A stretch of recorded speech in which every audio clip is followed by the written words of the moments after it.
When the Clone Wars erupted across the galaxy watched Jedi starfighters clash with Separatist cruisers, clone troopers march in formation, and Count Dooku sneer from holoscreens as he rallied his forces. But no one, no Jedi, no senator, no clone, saw the hand that lingered in the shadows, the Nightsisters of Dathomir, pulling strings so fine they might as well have been woven from mist. You thought Dooku controlled the Separatists? Thought Asajj Ventress was just his angry, blade-wielding apprentice? Think again. Ventress wasn't a follower. She was a weapon forged by the Nightsisters, calibrated to manipulate Dooku, and tasked with turning the Separatist war machine into a tool for Dathomir's gain. Let's start with the lie everyone believed. The Ventress left Dathomir to seek power. That Dooku took her in, out of cruelty or ambition. The truth is darker. Mother Talzin, leader of the Nightsisters, her eyes glowing with the same magic that seeped through Dathomir swamps, handpicked Ventress for the role. She trained her not just to fight, but to read Dooku, to sense his greed, his paranoia, his hatred for the Jedi. Talzin gave Ventress a vial of black magic, told her to bind Dooku to you, not with loyalty, but with need. And Ventress did. She played the part of the eager apprentice, hungry for power, willing to do anything to prove herself. Dooku fell for it. He taught her Sith techniques, let her sit in on his war councils, even trusted her with sensitive missions, like negotiating arms deals with the Trade Federation or eliminating Jedi generals. But every word, every plan, every secret Ventress learned, she sent it back to Dathomir in coded messages hidden in the hum of her lightsabers, in potions left for Nightsister spies on Coruscant, in whispers carried by the Force itself. When Dooku planned to divert a shipment of battle droids to Geonosis, where they would have overwhelmed a small Jedi outpost, Ventress sabotaged the hyperdrive. The droids never arrived. The Jedi held the outpost. And Dooku blamed a malfunction, never suspecting his own apprentice.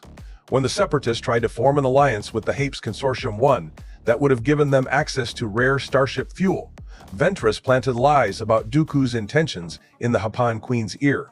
The alliance crumbled. Dathomir, meanwhile, quietly struck its own deal with the Hapans, trading magic potions for fuel of its own. Ventress wasn't just a spy, she was a puppeteer. And Dooku?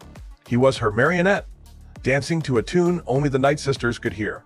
But the Nightsisters didn't stop at manipulating the Separatists. They wanted chaos.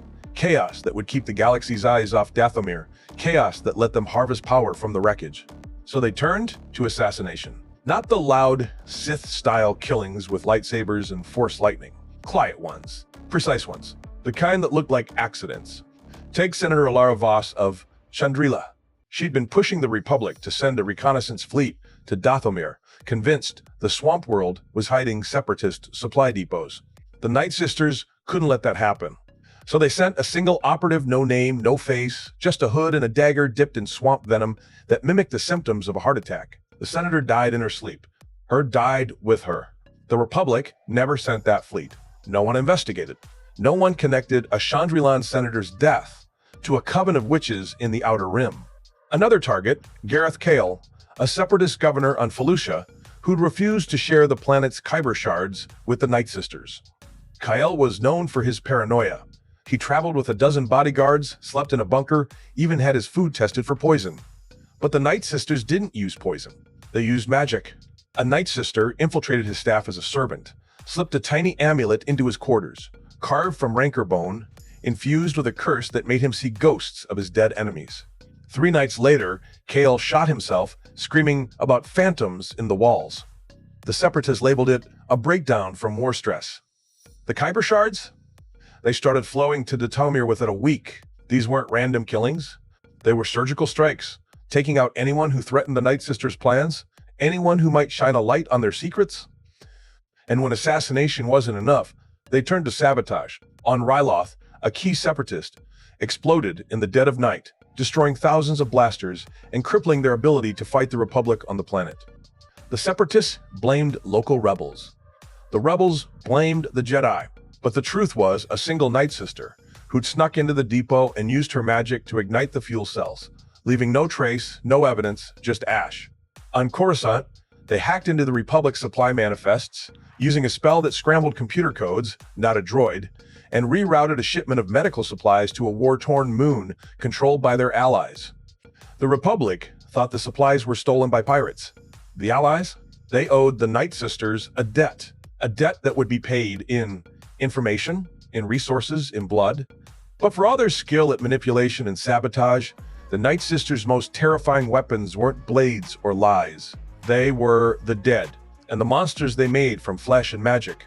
Let's talk about necromancy. Not the Sith's clumsy attempts to raise the dead as mindless thralls. No, the Nightsisters' version was worse. It was intentional. It was controlled. Deep in Dathomir's caves, where the air reeked of rot and bioluminescent fungi cast green light on stone altars, the Nightsisters performed rituals. They took the bodies of fallen clones, of dead Separatists, of even rancors that had died in battle, and they breathed new life into them. Not life as you know it, life as a weapon. These zombies didn't groan or stumble. They moved fast, silent, their eyes glowing with the same magic that animated them. They felt no pain, no fear. They could tear through clone armor with their bare hands. And worst of all, they were contagious.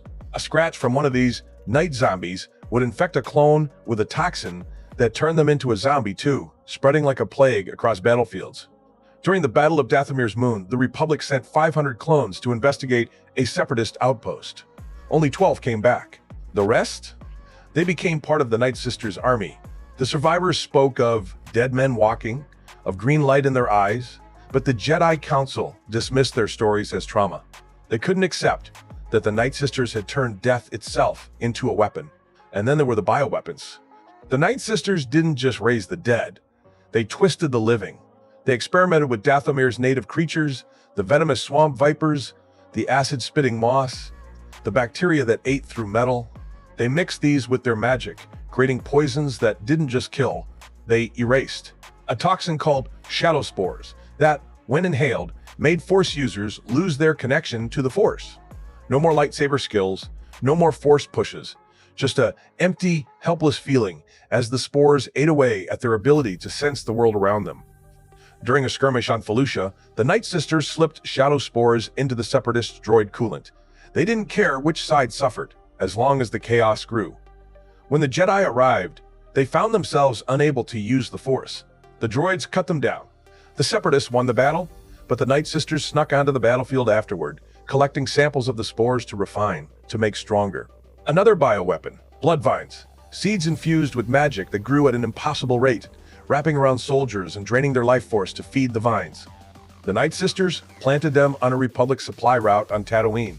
By the time the Republic found the route, the vines were 20 feet tall, tangled with the bodies of clone troopers, their life force glowing in the vines like trapped fireflies.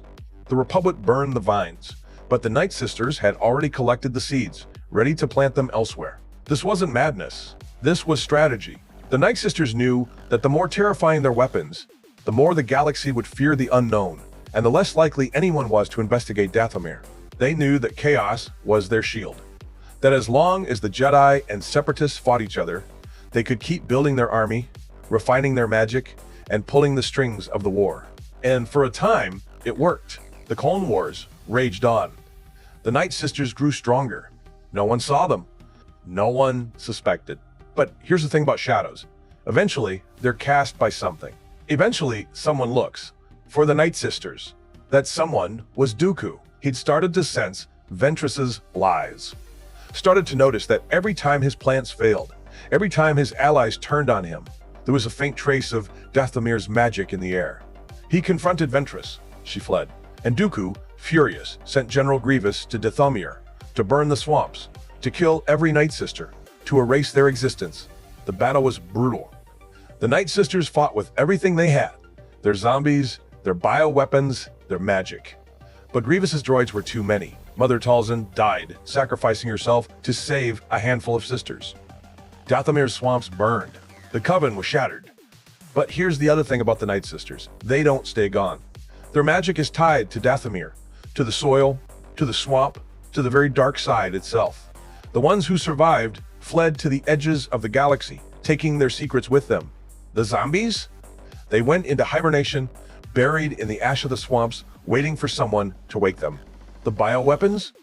Their formulas were hidden in stone tablets, deep in caves that survived the fire. And Ventress?